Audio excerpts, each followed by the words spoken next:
देश के सामने जो गंभीर कुछ प्रश्न हैं जिनके बारे में देश जानकारी लेना चाहता है, उन प्रश्नों को आज मैं आपके सामने रख रहा हूं। अभी कोविड के संक्रमण काल में और चाइना सिचुएशन पर कई किस्म के प्रश्न आए और कई किस्म की चर्चाएं हुई हैं। सबसे पहले तो मैं सोनिया जी को ये कहना चाहता हूं कि under the garb of Chinese crisis and about the COVID-19, one should not shy to answer the questions which the nation wants to know. ये कोविड के कारण या चाइना की जो सिचुएशन है उसके कारण मूल प्रश्नों से बचने का प्रयास सोनिया जी न करें, क्योंकि भारत की बहादुर फौज सक्षम है देश की रक्षा करने में, देश की सरहदों की रक्षा करने में, और प्रधानमंत्री श्री नरेंद्र मोदी जी के नेतृत्व में देश सुरक्षित भी है, मजबूत भी है और देश के जांबाज हमारे आर्मी के लोग देश की रक्षा करने में सक्षम हैं। उसकी संप्रभुता से लेकर और बॉर्डर्स की रक्षा करने में our army people are capable. The same way, as far as COVID-19 is concerned, under the dynamic leadership of Prime Minister Modi, India has fought COVID-19 in the best possible manner, and we can say that the Corona warriors, the doctors, the paramedics, the staff nurse, the people involved in sanitation, and also the police officials have played a tremendous good role which should be applauded by one and all. तो इसलिए सोनिया जी को इनकी चिंता करने की जरूरत नहीं है। इनकी प्रधानमंत्री जी के नेतृत्व में देश इन सारे विषयों के बारे में सुरक्षित भी है और सक्षम भी है लड़ने के लिए। लेकिन हम गांधी परिवार से उनके किए गए कर्मों के बारे में, the sins, the deeds which they have done during the governance, the people of India, 1.3 billion people of India want to know about it. 130 crore का देश जानना चाहता है कि आपने सत्ता में रहते हुए क्या क्या काम किया और किस तरीके से आपने देश के विश्वास के साथ विश्वासघात किया है, उसकी जानकारी लेना चाहता है। मैंने कुछ दिन पहले, 2 दिन पहले ट्वीट करके राहुल गांधी फाउंडेशन के विषय पर प्रश्न उठाए थे। आरजीएफ पर मैंने प्रश्न उठाए थे। आज पी चिदम्बरम साहब बोलते हैं कि प्रिजम्पटिव ऑफर है हमारा, और वो प्रिजम्पटिव ऑफर ये है कि राजीव गांधी फाउंडेशन वो पैसा वापस लौटा देगा। सबसे पहली बात तो यह है कि अगर पूर्व वित्त मंत्री जो खुद बेल पर हो, हम समझ सकते हैं व्हाट आर द क्रेडेंशियल्स, लेकिन उसके द्वारा यह स्वीकारना होगा, इट इज एन एक्सेप्टेंस कि देश के अहित में राजीव गांधी फाउंडेशन ने फंड्स भी लिए और उन फंड्स को नैतिकता के आधार पर जो नहीं लेना चाहिए था, जो नियमों के अनुसार नहीं लेना चाहिए था, वह लेने का प्रयास हुआ है। और इस परिवार का हम सब जानते हैं एक ही तरीका है, authority without responsibility. Speak whatever you like about anybody, whenever and wherever you wish, and you are not there to answer the questions which the nation wants to know. Here I am asking from Sonia Gandhi ji, 10 questions today, 10 questions I am asking.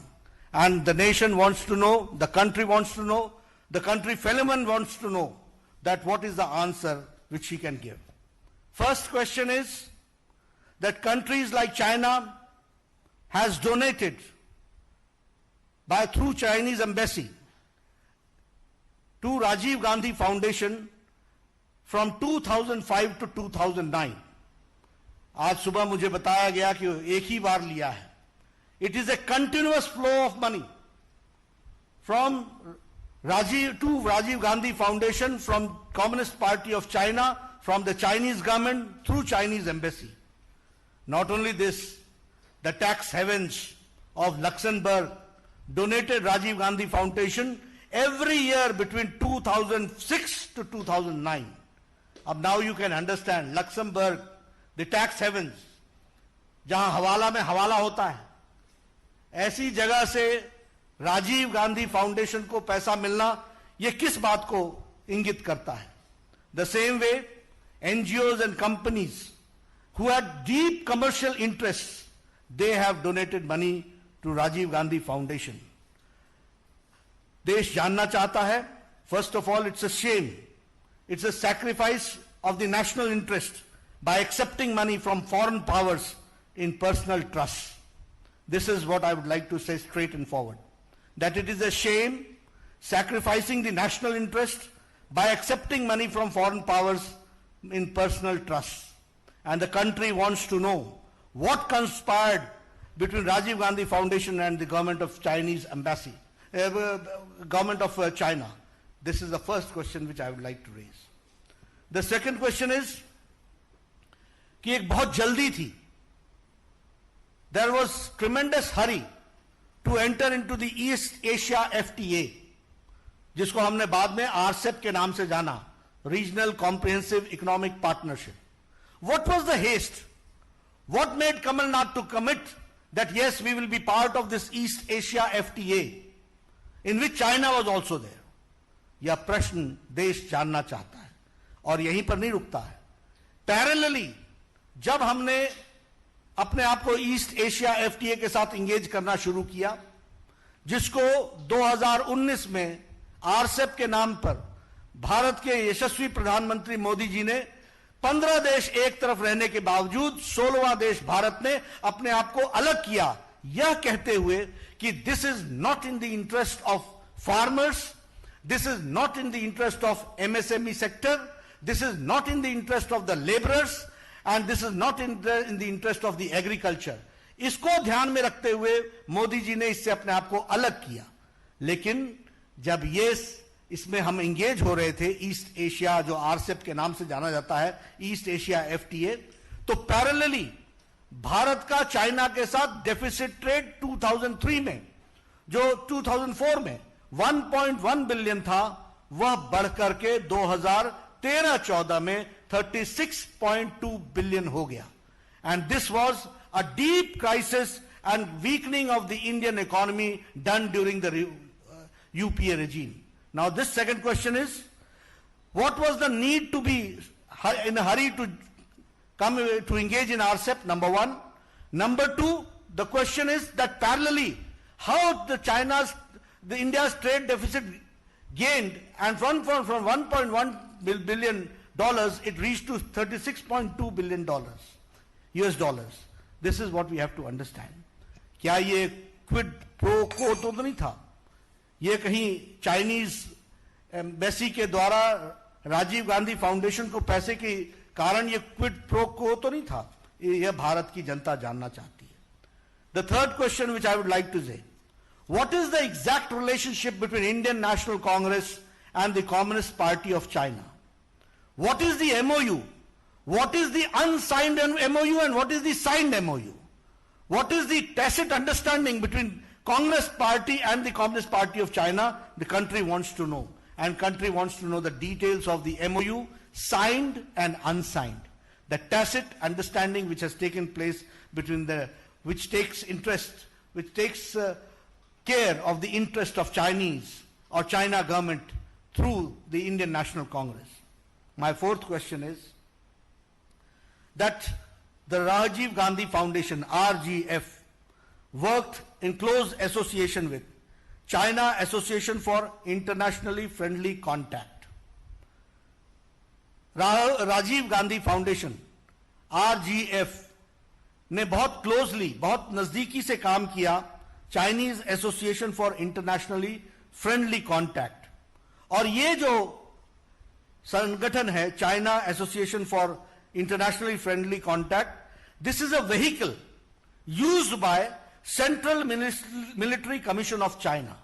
This is a vehicle used for Central Military Commission of China, which the purpose of this commission is to infiltrate, to influence the voices of the leaders of the other countries.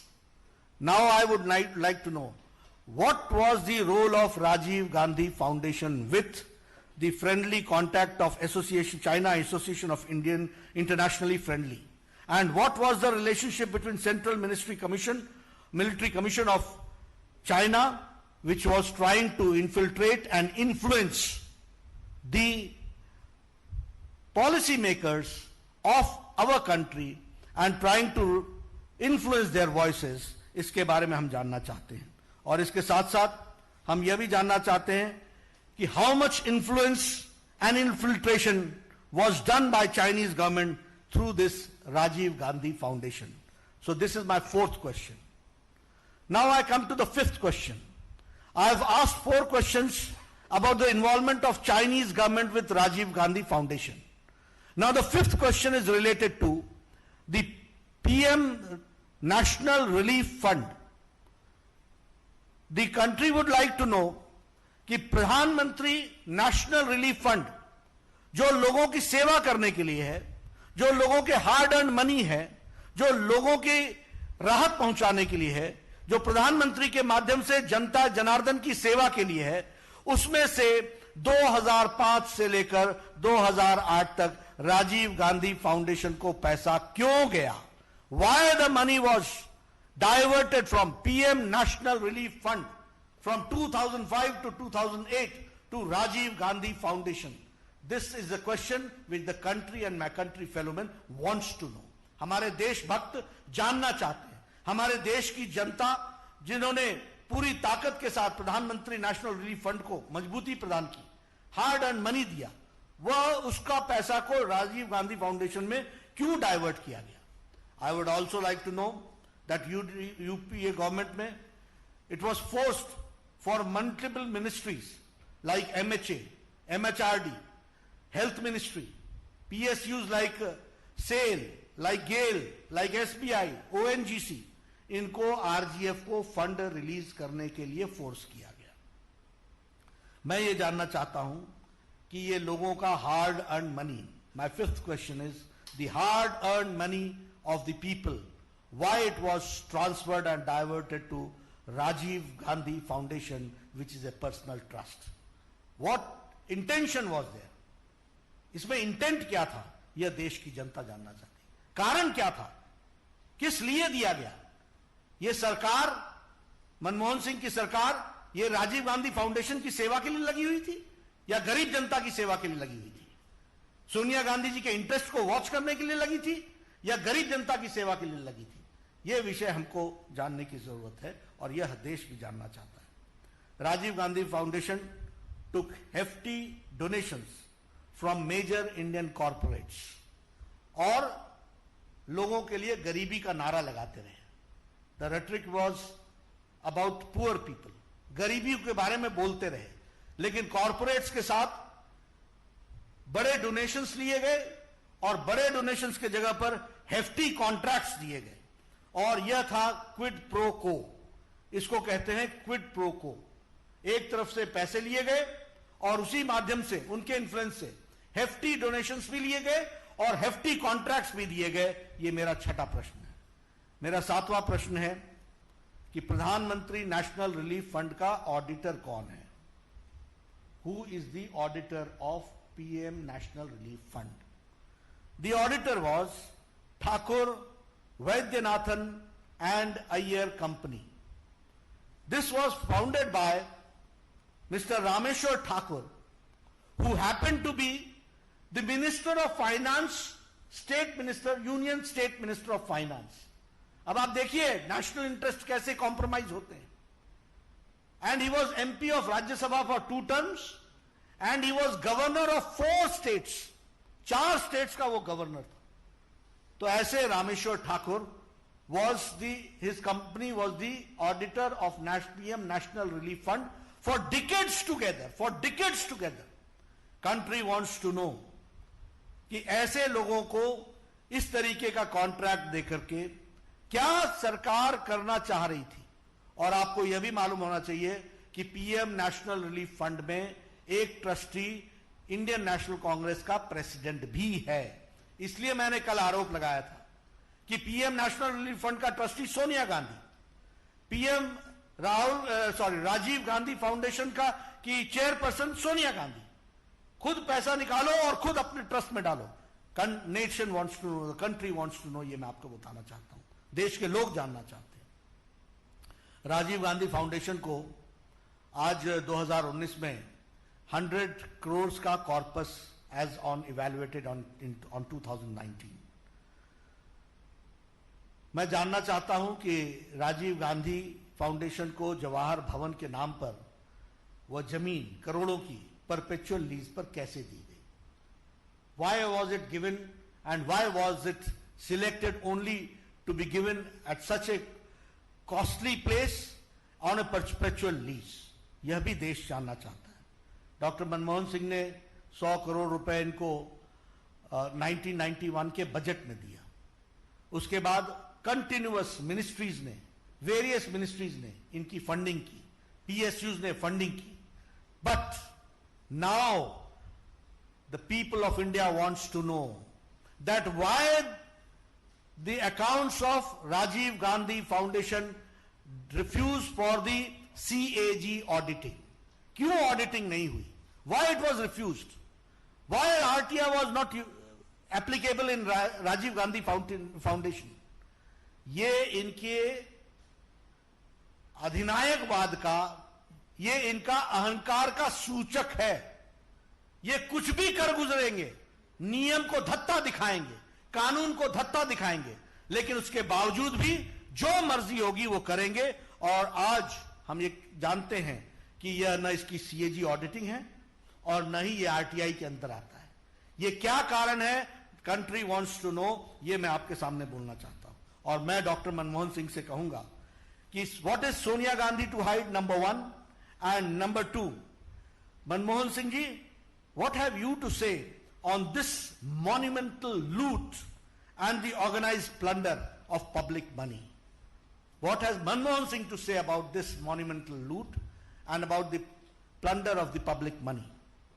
Now my 9th question is, Rajiv Gandhi Foundation not only took money and there were scams, but it also gave donations, dodgy donations. पैसा तो लिया ही लिया, देने का भी काम किया, और वो देने का काम डॉजी तरीके से किया गया। I would like to know कि राजीव गांधी फाउंडेशन ने कैसे डोनेट किया राजीव गांधी चैरिटेबल ट्रस्ट को, जो कंट्रोल्ड होती है बाय फैमिली, परिवार के द्वारा चलती है, on by Christian missionary organisation known as World vision.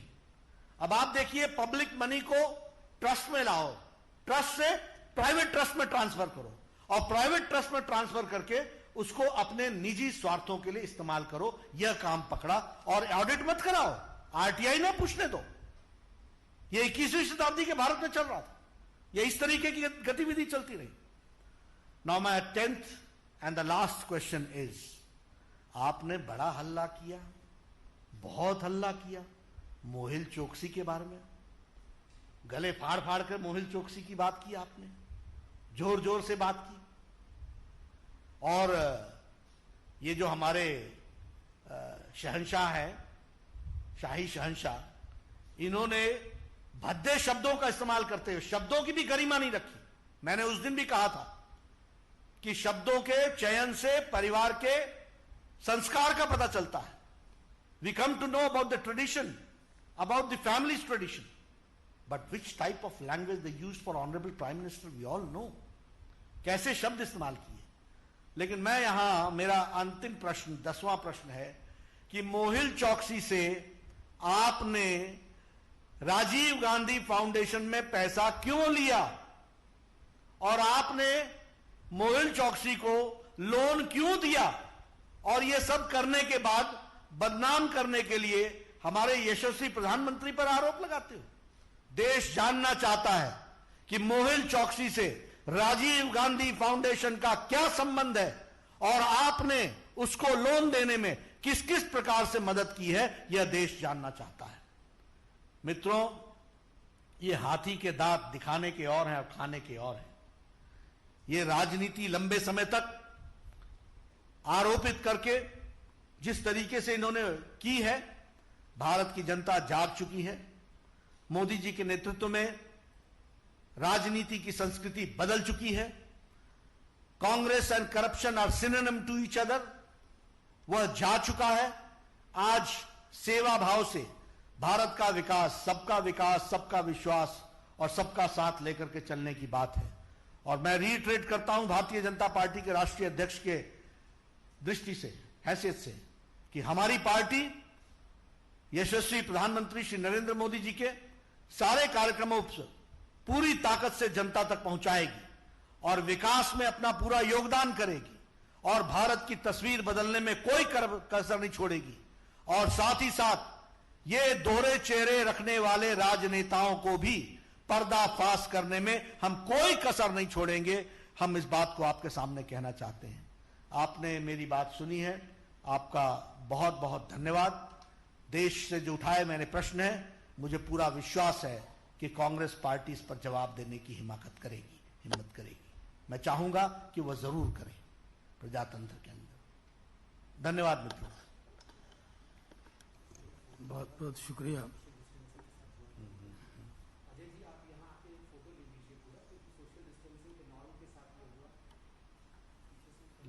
जल्दी से आगे।